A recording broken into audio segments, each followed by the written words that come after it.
नमस्कार जोशी। नमस्कार। जय श्री कृष्ण। जय माता की। जय माता की। जोशी जी, आपने जैसे जगत जननी जगदम्बिका के प्रथम स्वरूप के बारे में अभी दर्शकों को बताया, मैं चाहूँगा कि द्वितीय रूप जो माता का है इस पर भी आप दर्शकों को थोड़ा सा प्रकाश डालेंगे, उनको इसके व्रत से पूजन से क्या लाभ मिलने वाला है और वो इस व्रत पूजन को किस प्रकार से करें।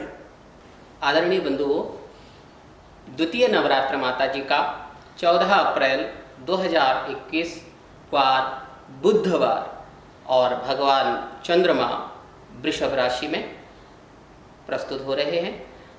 तो इस दिन भी बड़े विशेष संयोग हैं, क्योंकि बालव नाम का करण है, आयुष्मान नाम का योग है। तो इस योग से और इस नक्षत्र भरणी नाम का नक्षत्र है, मनोकामनाओं को पूर्ण करने वाला नक्षत्र है और ब्रह्मचारिणी विद्या और विवेकिता प्रदान करने वाली देवी है। तो यह विशेष संयोग 14 अप्रैल को प्राप्त हो रहा है। प्रथमम शैलपुत्री, द्वितीयम ब्रह्मचारिणी। जो दूसरी हमारे माता जी का स्वरूप है वह है आदिशक्ति जगत जननी जगदम्बिका श्री माता ब्रह्मचारिणी का स्वरूप। ब्रह्मचारिणी अर्थात ब्रह्म कमल निवासिनी, जो ब्रह्म कमल में निवास करती हैं और जिनके हाथ में ब्रह्म कमल की ही माला है और उसमें ऐंग शब्द का प्रयोग करते हुए केवल जप करते रहती हैं।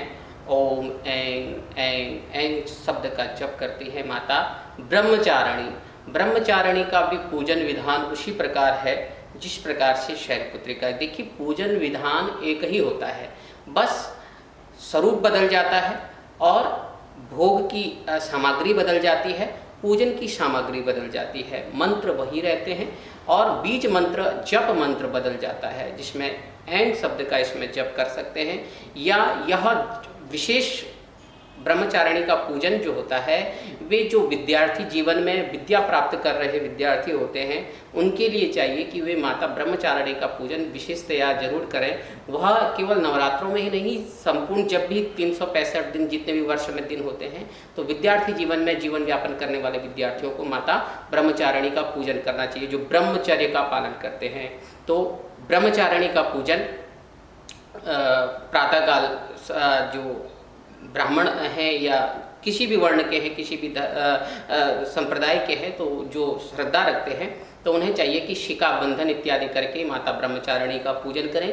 ब्रह्मचारिणी कमल पर, ब्रह्म कमल पर निवास करती हैं और जिनका भोग का जो माता जी को भोग लगाया जाता है वह लगाया जाता है मिश्री से बनी हुई सामग्री, जो भी मिठाइयाँ होती हैं जिसमें मिश्री, गुड़ नहीं, अभी मिश्री का केवल मिश्री से बनी हुई सामग्रियाँ, इनका भोग लगाया जाता है। और मक्खन का भी भोग उन्हें लगा सकते हैं, मक्खन मिश्री का भी भोग लगा सकते हैं। अर्थात ब्रह्मचर्य में जो व्यक्ति जीवन व्यापन करता है तो उसे चाहिए कि केवल तब के अनुसार जो भोग, जितने भी हमारा ना उपासना टूटे, ना नींद आवे, ना अल्पाहार जिसे बोलते हैं, तो केवल मिश्री और माखन का भोग माता जी को लगाएं और ऐंग शब्द का प्रयोग करके माता जी को प्रसन्न करने की क्रिया करें। आचार्य जी, आपने बहुत ही लाभकारी चर्चा करी है। आपने अभी बताया कि जो ब्रह्मचारिणी का स्वरूप है उससे विद्यार्थियों को बहुत लाभ मिलने वाला है और जो भी विद्यार्थी विद्या अध्ययन कर रहे हैं वे ब्रह्मचारिणी के स्वरूप को अपने ध्यान में रख के पूजन कर सकते हैं। और नवरात्र में ही नहीं बल्कि आपने तो कहा पूर्ण वर्ष में आप इस पर ध्यान करके इनका ध्यान कर सकते हैं, इनका पूजन कर सकते हैं। तो क्या ब्रह्मचारिणी जी विद्यार्थियों के अलावा और किसी के लिए भी लाभकारी हैं? थोड़ा इस पर भी प्रकाश डालें तो आपकी बड़ी कृपा होगी। आदरणीय बंधुओं, जैसा कि मैंने आपको बताया कि माता ब्रह्मचारिणी का पूजन विद्यार्थी जीवन व्यापन करने वाले विद्यार्थियों के लिए उपयोगी है, उनके लिए उपयोगी तो है ही, साथ में संपूर्ण जनमानस के लिए उपयोगी है। देखिए, देवी कोई भी हो, भावनाएं अपनी, पूजने का तरीका अपना, लेकिन कृपा तो वह सभी पर बराबर रखती है। तो सभी वर्गीय व्यक्तियों के लिए यह उत्तम आदिशक्ति जगत जननी माता ब्रह्मचारिणी फल प्रदान करने वाली हैं। विशेषतया कलयुग में ब्रह्मचारिणी का महत्व इसलिए विशेष कहा गया क्योंकि देखिए, जब आदि शक्ति जगत जननी, बहुत एक छोटी सी इसमें मैं आपको कथा की ओर ले जाऊंगा कि जब पूरे समुद्र मंथन हुआ, समुद्र मंथन में हलाहल विष निकला, तो हलाहल विष का पान भगवान शंकर ने देवताओं के अनुमोदन से किया और देवताओं को अमृत का पान कराया गया। भगवान मोहिनी रूप धारण करके उन्हें देवताओं का पान कराया। लेकिन जब समुद्र मंथन हुआ था, तो समुद्र मंथन से जब हलाहल विष निकल रहा था, तो माता पार्वती ने भगवान शंकर को रोकने की काफ़ी कोशिश की, प्रयत्न किया कि प्रभु आप ना जावें समुद्र मंथन में, केवल आप ही विषपान ना करें, ये किसी और को करने दीजिए। लेकिन जन कल्याण के लिए भगवान शंकर ने उनकी बात ना मानी। तब उस समय ब्रह्मा जी ने अपनी परमेश्वरी ब्रह्मचारिणी को क्योंकि लीला मात्र करने के लिए शैलपुत्री अर्थात माता पार्वती को समझाने के लिए भेजा था। तो उस समय जैसे किसी कोई अविवेकी हो जाता है, अर्थात क्रोध जो होता है, क्रोध और अपमान जो होता है, किसी की बात ना मानने के बाद जो क्रोध आता है, क्योंकि भगवान शंकर ने माता पार्वती की बात नहीं मानी, उसके बाद माता पार्वती को आवेश आया कि मेरी बात इन्होंने नहीं मानी। तो वो जो क्रोध होता है, क्रोध में व्यक्ति या कोई भी जो है अपनी विवेकिता को खो बैठता है। तो उस समय श्रेष्ठ पुरुष या श्रेष्ठ गुरु या कोई भी भगवत कृपा प्राप्त जिसे हो, तो वह आकर के उसे समझाते हैं।